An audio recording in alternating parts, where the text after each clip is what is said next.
You don't have to be the best dressed, but you certainly don't want to be the worst. That being said, buying famous brands doesn't make you famous. Your own personal style and the behavior that supports it will do much more for your overall appearance than how much money you spend.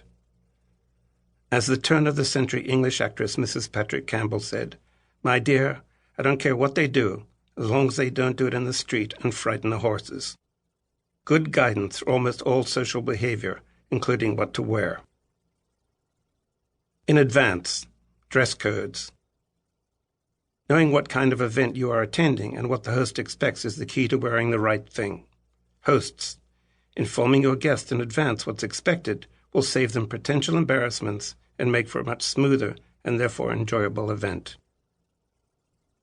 Wear. Casual dinner. As long as you remember that casual does not mean sweatpants, any clothes that make you look stunning and feel comfortable can never fail to work. Cocktail party.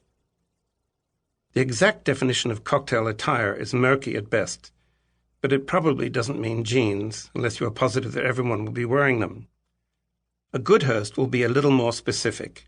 A guest in doubt can ask the host in advance. Corporate lunch or dinner. Dress up a bit when the host is the boss or the lunch is in the corporate boardroom. You may be judged ambitious for wearing what will impress the boss, but that works a lot better than being seen as unaware or sloppy. Formal dinner. Often means black tie and evening gowns. When it doesn't, a simple black dress will work for women. For men, a dark suit with or without a tie, depending on the age and background of the host. There are those who still think you can only wear solid color shirts at night, not striped. I'm not one of them. Restaurant. Avoid those uncool moments of having to slip on a hideous coat-check tie or ill-fitting and threadbare jacket by knowing a restaurant's dress code in advance. Someone's home. Competing in style or riches with your host cannot go anywhere good.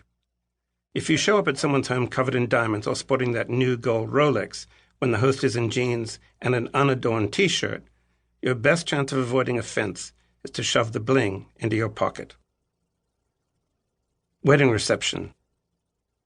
The days of royal ascot top hats and gloves for a hot August wedding's outdoor reception may not have disappeared along with a horse and buggy, and guests have little choice but to follow the invitation's dress code.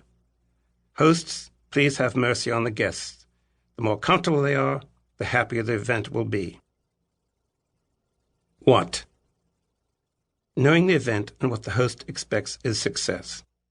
You can always delete a jacket, tie, or jewelry, but you can't add them if you've left them at home. If in doubt, show up a bit more formal than you think you might need to be, then edit. Belts. If you have to keep your pants up with a belt, choose one not just for support, but for color, texture, and the beauty of various legal animal skins. If you don't like belts, use that rack full of unused ties. Perfect for a picnic, beach, garden party, tennis, or any place with style. Grooming. No matter how eccentric, grunge trendy, or geek casual, dirt is never an effective social message. If that's your message, no one cares.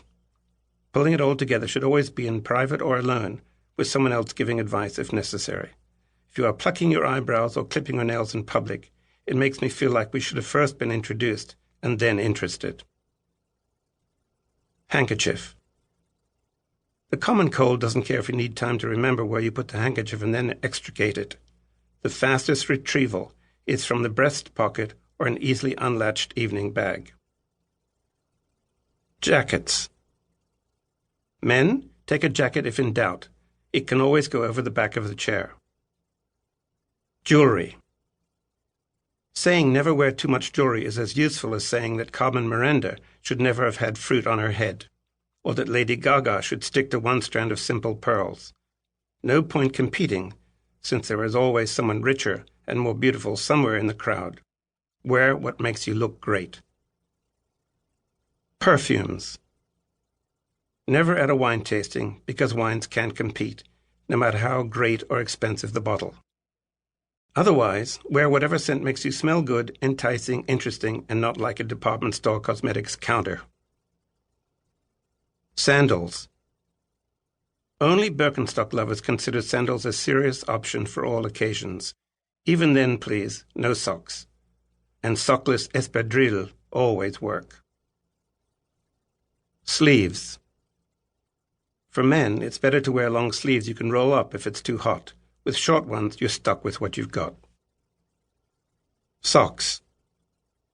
Another beacon of a man's style, almost as much as shoes. A perfect place for a bit of personality, but never with hair showing above the top of the socks. Long white socks with white shorts went out with the British Raj and the Newport Vanderbilts, but they do make geeky chicken legs look substantial and stylish. Ties. Hard to know when a tie should be taken out of mothballs, unless you're at the office. Then follow whatever the most senior man is doing, maybe.